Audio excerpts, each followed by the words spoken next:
सुप्रभातम मित्रों, आज अपन read syllabus का फर्स्ट चैप्टर वर्ण विचार पढ़ेंगे। वर्ण विचार पढ़ने से पहले थोड़ा भाषा के बारे में जान लेते हैं। देखो, भाषा शब्द बना है भाष,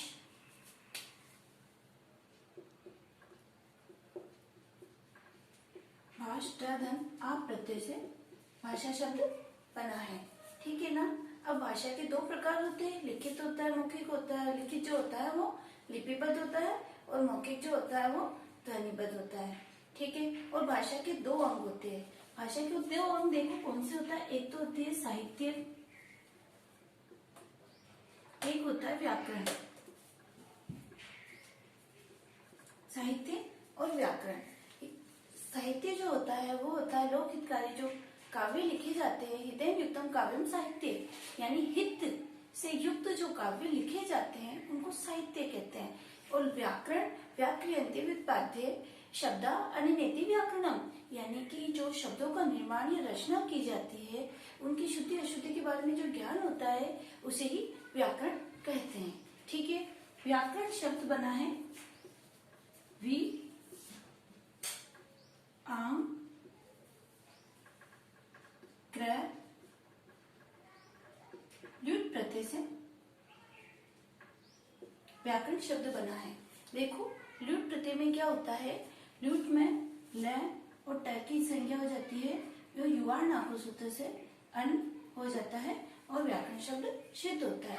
व्याकरण में वी और आंग उपसर्ग है और क धातु है। ठीक है। व्याकरण के दो अंग होते हैं, एक होता है वैदिक और एक होता है लौकिक।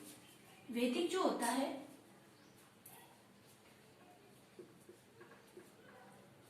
वैदिक और एक होता है लौकिक।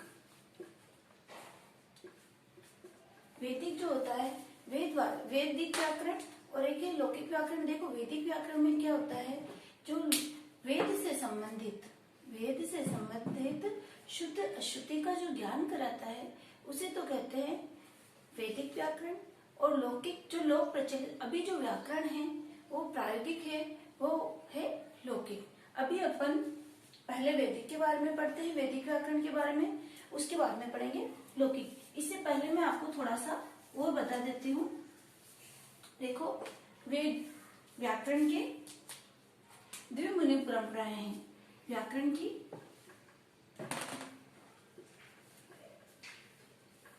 द्विमुनि परंपरा है। वैसे ही आपके रीड सिलेबस में नहीं है, लेकिन मैं आपको बता रही हूँ क्योंकि ये आपके सेकंड ग्रेड में है और इम्पोर्टेंट भी है। तो ग्रामर तो सारी एक ही होती है, तो मैं आपको थोड़ा सा ये नॉलेज के हिसाब से बता रही हूँ। ठीक है। द्विमुखी परंपरा है। देखो, पहली परंपरा है वाचस्पति परंपरा,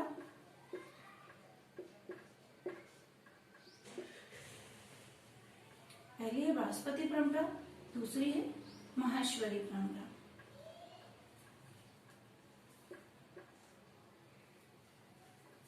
वाचस्पति परंपरा के स्वयं वाचस्पति इसके प्रवक्ता है और इनके व्याकरणिक है इंद्र। क्योंकि वाचस्पति ने क्या हुआ था, सबसे पहले इसको इंद्र को सुनाया, फिर इंद्र ने अरुण, वरुण, वायु, अग्नि इनको सुनाया। इस तरह से वाचस्पति परंपरा के प्रवक्ता तो है वाचस्पति और इंद्र इनके व्याकरणिक है। व्याकरणिक है इनके व्याकरणिक वाचस्पति परंपरा के व्याकरणिक है इंद्र। ठीक है। ये इंपॉर्टेंट है, अधिकतर सेकंड ग्रेड में आ सकता है। ठीक है। माहेश्वरी परंपरा के तो शिव है, प्रवक्ता शिव है। और प्रथम व्याकरणिक माहेश्वरी परंपरा के प्रथम व्याकरणिक कौन है, पाणिनि। ठीक है। आपको इतना सा याद रखना है, आपके सिर्फ नॉलेज के लिए कराया है मैंने कि द्विमुनि परंपरा है। वाचस्पति के स्वयं भगवान वाचस्पति है और व्याकरणिक प्रथम व्याकरणिक इनकी इंद्र है, माहेश्वरी के शिव है और इनके प्रथम व्याकरणिक पाणिनि है। ठीक है। अब आगे मैं आपको वैदिक व्याकरण के बारे में बताती हूँ। व्याकरण की दो अंग है, पहला है वैदिक व्याकरण,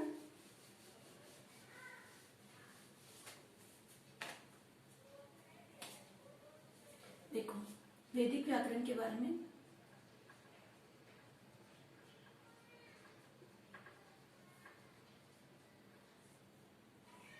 वैदिक व्याकरण वेद आदि की शुद्ध अशुद्धि का ज्ञान कराता है, उसको वैदिक व्याकरण कहते हैं। और वैदिक व्याकरण में पाणिनि के अनुसार वर्णों की संख्या, ये भी पाणिनि शिक्षा पर ही आधारित है वैदिक व्याकरण।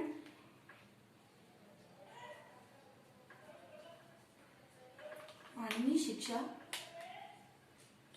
पर आधारित,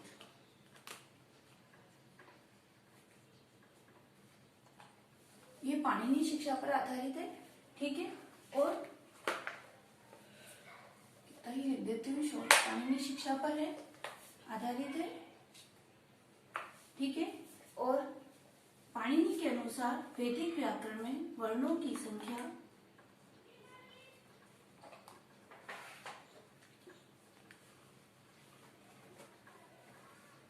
63 या 64 बताइए। पाणिनि के अनुसार वर्णों की संख्या वैदिक व्याकरण में 63 या 64 बताइए। और स्वरों की संख्या 21 या 22, व्यंजन की संख्या 42, ठीक है। अब इसको आगे अपन डिटेल से पढ़ते हैं। देखो स्वरों की संख्या 21-22 है। इसमें देखो क्या क्या है स्वर में। सबसे पहला है लघु, लघु या ह्रस्व स्वर। लघु या ह्रस्व स्वर इसमें कितने होते हैं? 5। लघु या ह्रस्व स्वर में 5 वर्ण होते हैं।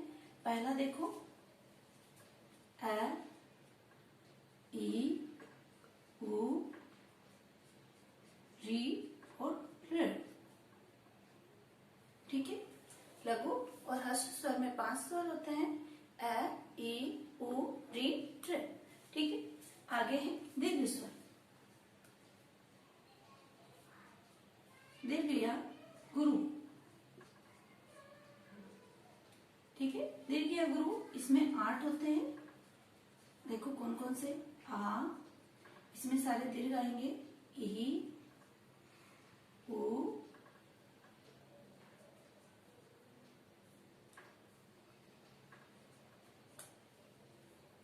री, ए,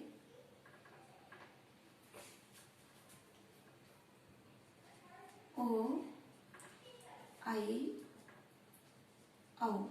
ये मैं प्रत्याहार के हिसाब से लिखाया है, ठीक है ना।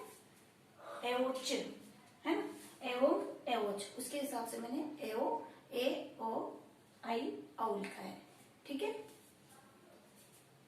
उसके बाद में प्लुत।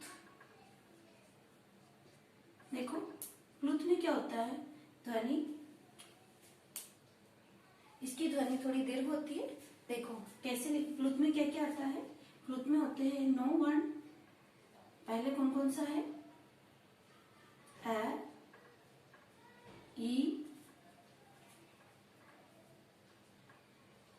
इसमें यहाँ पे 3-3 लगेंगे क्योंकि इनकी जो ध्वनि होती है वो दीर्घ होती है, ठीक है। अ, ई, उ,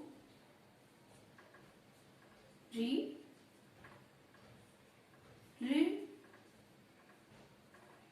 ए, आई, ओ, आओ। चाहे ऐसे लिखो चाहे इस तरह से लिखो, ठीक है। इनकी क्या होती है, ध्वनि दीर्घ होती है, ठीक है ना, इसीलिए इनको प्लुत स्वर कहते हैं। देखो एक एग्जांपल के लिए आपको बता देती हूँ। जैसे अपन लिखते हैं ओम, इस तरह से ही लिखते हैं ना, यानी ओम, इस तरह से ओ की ध्वनि दीर्घ हुई, इसीलिए इनको प्लुत कहते हैं, ठीक है ना। आप इसका स्क्रीनशॉट ले लो। उसके बाद में आगे व्यंजन के बारे में बताती हूँ। अब आगे अपन व्यंजन के बारे में पढ़ेंगे, ठीक है ना। आपको अच्छे से समझ में आ गया बिल्कुल, इसको आपको लर्न करना है। व्यंजन में देखो क्या क्या आता है। सबसे पहले आता है स्पर्श वर्ण। स्पर्श वर्ण इन्हें उदित वर्ण भी कहते हैं। स्पर्श वर्ण इन्हें उदित वर्ण भी कहते हैं। ये होते हैं 25। इसमें क्या होता है, ये कैसे महत्व होते हैं कैसे लेके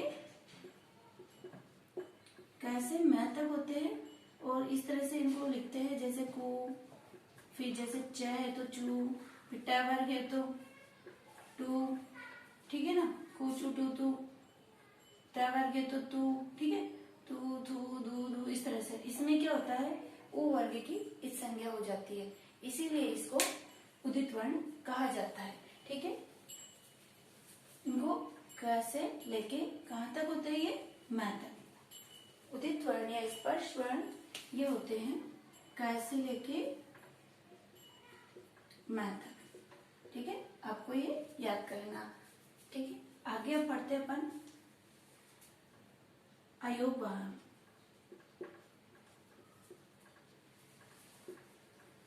अयोगवाह में आते हैं, अयोगवाह में आते हैं अनुस्वार, अनुस्वार, अनुस्वार में देखो ये, ठीक है, अनुस्वार, विसर्ग, विसर्ग, जीवामूलम,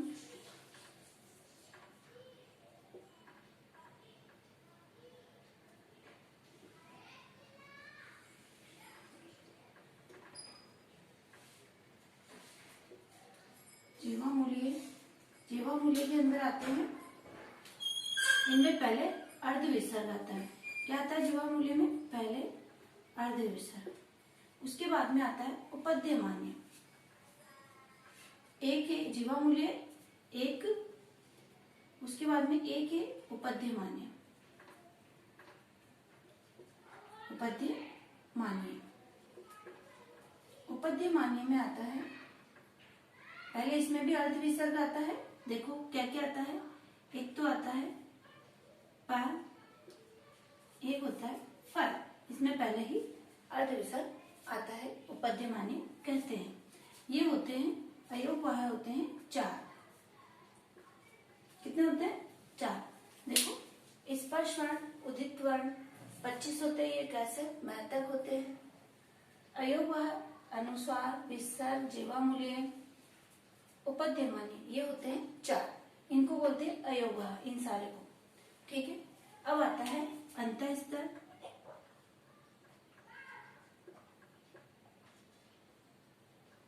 अंतः स्तर वर्ण, एक होता है ऊष्म वर्ण,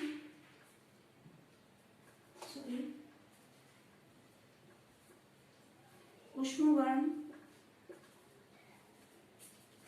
ये भी अंतः स्तर भी 4 होते हैं, ऊष्म भी 4 होते हैं, एक होता है, 4 होते हैं यम, ठीक है, और एक होता है द्विस्पर्शी, द्विस्पर्शी जो अपनी मूर्धा उतालु को स्पर्श करता है, ठीक है ना, द्विस्पर्शी। देखो अंतःस्तर जो वर्ण होते हैं उनमें आता है य, व, र, ल।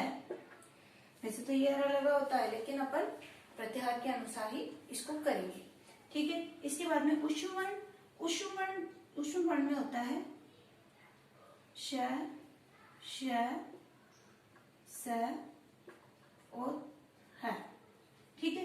देखो अंतःस्तर वर्ण जो होते हैं उसमें अपनी श्वास अंदर की तरफ जाती है, ठीक है ना। अंतःस्तर, अंतः, क्योंकि इसके इन दोनों वर्ण में अधिकतर अपने कंफ्यूजन हो जाता है कि अंतःस्तर कौन से हैं और ऊष्म वर्ण कौन से हैं। देखो अंतःस्तर यानी कि श्वास का अंदर जाना, यानी ये, जैसे अपने इसमें ये, व, ल, र जो भी अपन बोल रहे हैं तो इसमें अपनी श्वास बाहर नहीं आती है, अंदर रुक जाती है, जैसे ये, व, र, ल, तो इसको बोलते हैं अंतःस्तर। और ऊष्म वर्ण बोलते हैं ऊष्म, श। आपको सिर्फ इतना सा ध्यान रखना है, केवल इस चीज का ध्यान रखना है, एक तो ये और एक ये, ठीक है। इस चीज का आपको ध्यान रखना है, ऊष्म श, ठीक है ना, श श स है, ठीक है।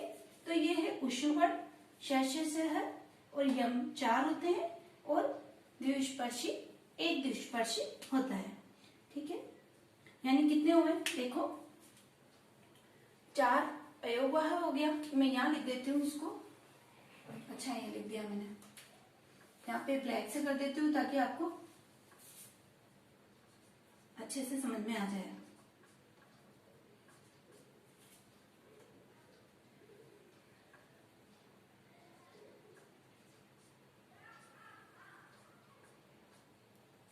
ठीक है, देखो सबसे पहले वैदिक व्याकरण पाणिनि शिक्षा पर आधारित है। पाणिनि के अनुसार वैदिक व्याकरण में वर्णों की संख्या 63 या 64 है। ये इंपॉर्टेंट है, ये हमेशा या तो रीट में या फिर बाद में सेकंड ग्रेड में क्वेश्चन आता है, तो इसको आप लर्न कर लेना। वर्णों की संख्या पाणिनि के अनुसार वैदिक व्याकरण में 63 या 64 होती है। आगे देखो, स्वरों की संख्या 21 या 22। 21 या 22 होने का कारण क्या है, यदि इसमें स्वर में जो ल वर्ण होता है, अपन ने लिखा था ल वर्ण, प्लुत के अंदर अपन ने ये लिखा था, प्लुत में अपन ने लिखा था जैसे अ, ई, उ, री, ऋ, ए, आई, ओ, औ। ठीक है ना, अपन ने इसमें ये लिखा था जैसे ल वर्ण। यदि प्लुत के अंदर ल वर्ण को माना जाए, यदि ल वर्ण को प्लुत माना जाए तो स्वरों की संख्या 22 होगी। ल वर्ण को प्लुत माना जाए तो स्वरों की संख्या 22 होगी, और यदि ल वर्ण को प्लुत न माना जाए तो स्वरों की संख्या 21 होगी। इसी कारण यहाँ पे वर्णों की संख्या 63 या 64 दी गई है। इसमें यही कारण है, आपके बाई चांस हो सकता है क्वेश्चन आ भी जाए, तो आपको इतना से याद रखना है कि ल वर्ण को यदि प्लुत माना जाए तो स्वरों की संख्या कितनी है, ल वर्ण को यदि प्लुत माना जाए तो स्वरों की संख्या 22 है, और यदि ल वर्ण को प्लुत न माना जाए तो स्वरों की संख्या 21 है। और इसी तरह से आगे ये मान लो कि वर्णों की संख्या है, पाणिनि के अनुसार यदि वर्णों की संख्या में ल वर्ण को प्लुत न माना जाए तो कितनी होगी, तो ये होगी 63, और यदि ल वर्ण को प्लुत माना जाएगा तो वर्णों की संख्या कितनी होगी, तो कितनी होगी 64। ठीक है, ये आपका इंपॉर्टेंट है, इसको आप नोट कर लेना। ठीक है, आगे देखो, अब स्पर्श, अब व्यंजन देखो, 21 और 22 इसकी टोटल करोगे तो आपके कितना आएगा 63, और 21 और 42 की टोटल करोगे तो 63 आएगा, और 22 और 42 की टोटल करोगे तो 64 आएगा। ठीक है ना, अब देखो इसमें क्या क्या है। स्पर्श वर्ण किसे कहते हैं, स्पर्श वर्ण होता है जो अपनी जीवा और तालु आदि अंगों को स्पर्श करते हैं, मुर्दा वगैरह इनको स्पर्श करते हैं, उनको बोलते हैं स्पर्श वर्ण। ठीक है, स्पर्श वर्ण होते हैं क से लेके जो म तक जो वर्ण होते हैं उनको बोलते हैं स्पर्श वर्ण। ठीक है, उसके बाद में इन्हीं को उदित वर्ण कहा जाता है, क्योंकि ये कुचु टू तु इस तरह से लिखे जाते हैं। इनका क्या होता है कि उ वर्ण की इत संज्ञा हो जाती है, इसीलिए इनको उदित वर्ण कहते हैं। और ये कितने होते हैं 25 होते हैं, और ये होते हैं क से लेके म तक, आपको ये याद कर लेना है। नेक्स्ट देखो अयोगवाह। अयोगवाह के अंदर आते हैं अनुस्वार, विसर्ग, जीवा मूल्य, उपध्यमानी। ठीक है, अनुस्वार ये है, विसर्ग 1 होता है, अनुस्वार 1 होता है, जीवा मूल्य 1 होते हैं, और उपध्यमानी भी 1 होते हैं। इस तरह से टोटल 4 हुए। ठीक है, जीवा मूल्यम क्या होता है, जीवा मूल्यम होता है जिनमें पहले अर्ध विसर्ग आता है, उनको बोलते हैं जीवा मूल्यम, जैसे कि क और ख। इसी तरह उपध्यमान्य, उपध्यमान्य में भी प और प। ठीक है, इनमें भी पहले अर्ध विसर्ग आता है। ये है 4, 25 और 4 29। ठीक है, आगे देखो अंतःस्थ वर्ण।